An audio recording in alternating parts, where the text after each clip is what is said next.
Nous, on se gère nous-mêmes. Mais il y a le guide de même ben, mais d'un niveau. Minga mi do wonde jabet na nyamete wo nyamete mi nyamata hay fa jogi dam budi ding aron kay hebde ko honko soto ani no metti fi. Bien. C'est sans commentaire, mais tout de même on va en dire deux mots. Mamadouri, Akoumba et tous les autres.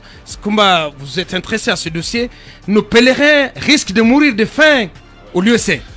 Aboubakar, on a beaucoup synthétisé ce qui est passé là, ce que les auditeurs ont entendu. Ouais. Je ne souhaite pas qu'on diffuse certains aspects de ce que nous avons entendu au risque de créer de la psychose au sein de notre population. Aboubakar, des pèlerins guinéens sont perdus à la Mecque. Nous en avons recensé. J'ai pris conseil auprès des talibés, même auprès des Kotodians. On ne va pas diffuser la liste parce que sinon ça peut créer un peu de la débandade. Des pèlerins dont leurs compatriotes les recherchent depuis 2, 3, 4 jours. Des pèlerins sont récupérés par des bonnes volontés. Vous savez que la plupart de nos mamans viennent des villages. Elles ne parlent ni français, ni arabe, ni anglais. J'ai échangé avec un monsieur, et vous savez que c'est interdit de loger avec les dames. J'ai échangé avec un monsieur qui est obligé de récupérer une vieille femme et de la garder auprès de lui et de la nourrir. Parce que le monsieur dit qu'il voit sa mère en face de lui. Et cette vieille refusait à un moment donné de s'alimenter. Il a fallu que, même hier, personnellement, que j'échange avec, avec mon mauvais malinquin, que j'échange avec la vieille pour qu'elle réponde, bon, je vais manger un peu. Mais celui à qui on m'a confié n'a pas joué le bon rôle.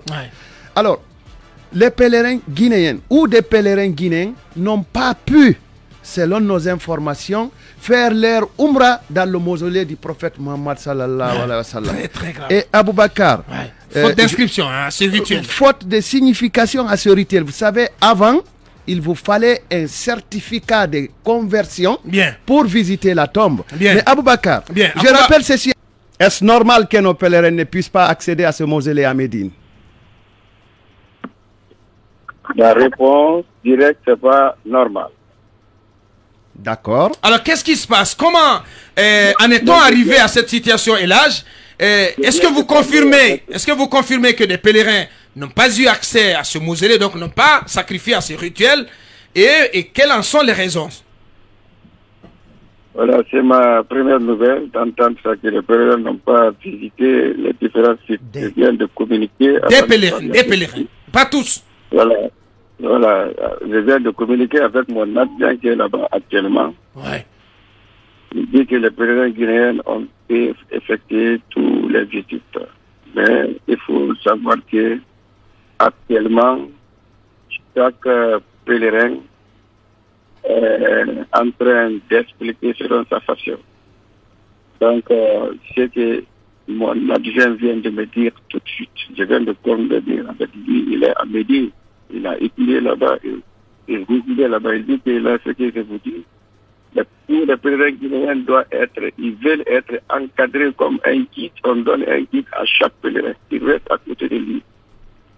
Donc actuellement, les étudiants guinéens qui sont à Médine sont recrutés pour s'ajouter aux pèlerins locaux qui voyagent avec les pèlerins à Médine. Oui, mais sauf que là, on ne les voit pas, ces guides dont vous parlez.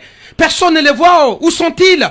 Et le plus catastrophique dans tout ça, mais nos pèlerins, ils ne mangent pas. Vous avez certainement suivi ces extraits de leurs témoignages, des témoignages de certains de ces pèlerins. Ils meurent, ils risquent de mourir de faim, Elhadj. C'est très grave ce qui se passe à Médine. Ouais, mon frère, la façon même de poser la question, quand vous écoutez une version, il faut écouter d'autres versions aussi. Je crois que c'est très important. D'accord. Non, mais c'est pas de l'invention là. C'est pas de l'invention là. Si vous voulez, on va vous repasser ces audios. Certains m'ont appelé. À mon tour ici, j'ai appelé l'autorité compétente saoudienne.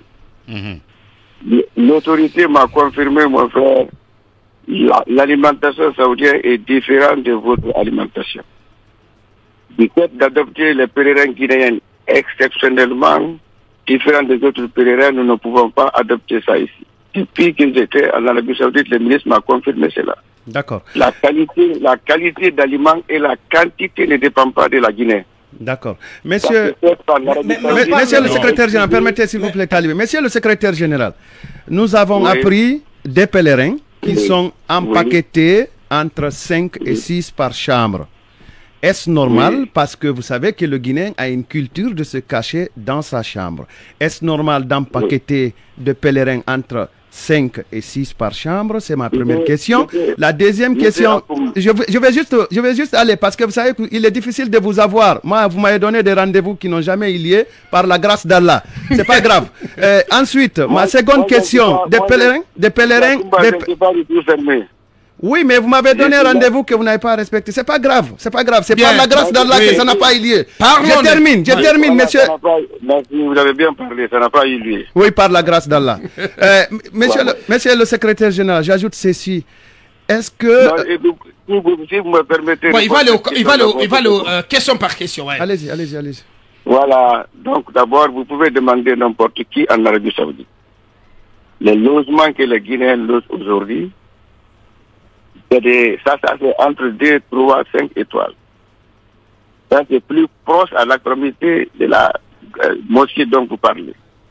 Vous pouvez demander votre propre, vous laissez le pèlerin et laissez le secrétariat demander l'autorité saoudienne. Le système informatique est très avancé. L'ambassadeur est là. Vous rentrez dans le Google, vous indiquez et vous demandez l'ambassadeur ici, le représentant saoudien, où se trouve cette mosquée-là. Oui, mais on ne nous dit pas la vérité, monsieur le ministre. On ne nous dit pas la vérité. Mais la réalité, c'est ce qu'on entend dans les voix pratiquement sanglotantes de ces Guinéens. Mais qu'est-ce que vous dites de la question de la restauration, monsieur le ministre? C'est ce qui est important parce que il y en a qui sont diabétiques. Pour pouvoir effectuer et sacrifier à tous les rituels, il faut tenir debout. Et pour le faire, il faut avoir quelque chose dans le ventre. Comment comprendre que les repas du petit déjeuner ne sont servis qu'à 15 h, monsieur le ministre? Et ils sont diabétiques, il faut ajouter cela. Certains, en tout cas, beaucoup sont diabétiques. Oui, c'est vrai, ça c'est notre responsabilité tous de sécurité la Guinée. Surtout moi, je suis le premier responsable. C'est pourquoi j'ai intervenu immédiatement. La restauration acquise un peu de retard par rapport au repas, pas le déjeuner, parce que le restaurateur m'a dit le logement que vous avez pris cette année est plus proche à la mosquée. Premièrement, on ferme toutes les rentrées à partir de 11 h. Donc, aucun véhicule n'a l'accès à l'hôtel. Une heure du temps après la prière, aucun véhicule n'a l'accès à l'hôtel. C'est pourquoi, pour le repas, nous accusons des retards. Et je leur donne l'instruction ferme au consul de veiller strictement à ça et faire en sorte que même si les aliments sont donnés, refroidir, même si ça se refroidit, ils n'ont qu'à faire de donner à temps, même si c'est 9 h. Le repas, ils déposent ça à 9 h, à 14 h, ils vont manger librement, même si c'est refroidi, mais je préfère ça au lieu de retard. Et j'ai demandé réellement, est-ce que la route est barrée à partir de 11 h jusqu'à après la prière? Ils disent que l'objectif est de permettre les pèlerins de marcher, parce que si toutes les véhicules rentrent à ce moment-là, ça cause beaucoup de désagréments. Donc, ce retard-là était là. Je viens d'appeler tout de suite encore le consul et mon adjoint. Ils disent que les dispositions ont été prises pour corriger cela. Cela se fait avec beaucoup de pays. Ça se fait avec beaucoup de contrats de pèlerinage. Ne pensez pas que le secrétariat gère tout ça. Les polices qui bloquent ces routes-là, ces rentrées-là, n'écoutent personne, même l'autorité compétente de différents pays. Donc, ils font ça pour sécuriser les pèlerins. Donc, la qualité et la quantité ne dépendent pas de nous. Ça dépend de la nature des restaurations saoudiennes. Mon homologue même m'a dit qu'il faut les habituer à ça. Ceux qui ne sont pas habitués à ça, qui sont abétiques, cela veut dire que ceux-ci n'ont pas la possibilité, non seulement sur le plan religieux, d'effectuer le pèlerinage, parce que nous n'accepterons plus que les restaurateurs étrangers fassent ici, parce qu'ils violent beaucoup de principes, beaucoup de règlements, et la nature du repas n'est pas hygiénique. Donc, alors, s'il vous plaît, votre homologue saoudien vous a dit ça avant le pèlerinage.